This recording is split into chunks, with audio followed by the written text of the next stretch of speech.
Hinduism, I said, is not a religion. So if Hinduism is not a religion, what else is it?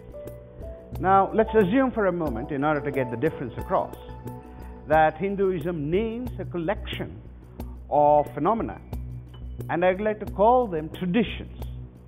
So in that sense, if Hinduism would become a set of traditions, or we can call, for the sake of convenience, that Hinduism is a tradition, but not a religion.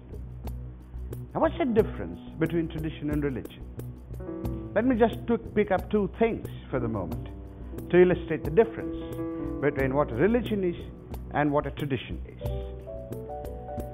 Now, you see, for a religion, one of the central characteristics of any religion, whether it's Judaism or Christianity or Islam, is that it has a certain sets of beliefs.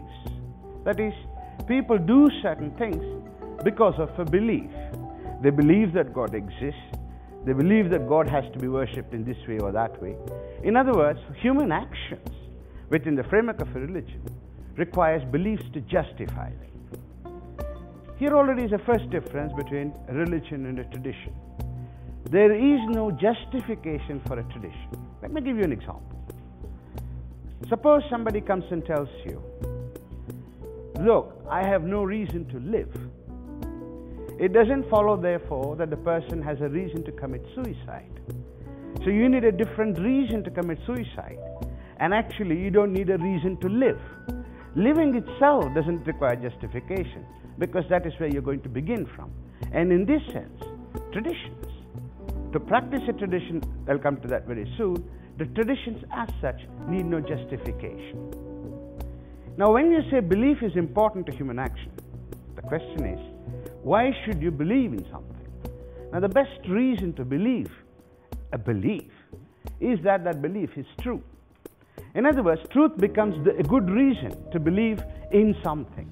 Because you believe that God exists, you believe in God. Because you believe that Jesus is Christ, you follow Jesus Christ. Now, how is it in India? How is it in the Indian traditions? The first thing to notice, or perhaps the most important thing to notice, is we don't need reasons. Why are you doing Ganesh Puja? Well, I'm doing it because my father was doing it, my grandfather was doing it, and it is in our tradition to continue doing that in a family. Now, that is a good reason. That is to say, the performance of a tradition is a reason to continue a tradition. It does not require any other reason or justification. Now, from that, it doesn't, of course, mean that anything and everything that's a tradition has to be practiced because it's a tradition. Now, assume, for example, that your grandparents had slaves. It doesn't follow because it is a tradition to have a slave, you should also have slaves. You could have good reasons not to follow a tradition.